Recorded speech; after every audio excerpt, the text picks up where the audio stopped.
We're in the season where earthworms are everywhere around us. Hi everyone, my name is Jemima and we're learning about earthworms. An earthworm is a terrestrial invertebrate that belongs to the phylum Annelida, from the Latin word annulus, meaning little ring. They are externally segmented and usually have setae on all segments, meaning they have hair and bristles on all segments.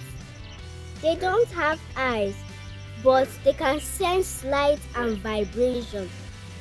They breathe through their skin and move using muscles and bristles. Earthworms play an important role in our ecosystem by aerating the soil and breaking down organic matters.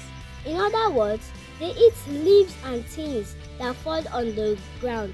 They dig little tunnels as they wiggle around. This helps air and water go into the soil so plants can grow bigger. Hence, earthworms are like nature's gardeners. They help plants, soil, and the whole earth. Remember, earthworms are super cool and they are important little friends. See you on the next video.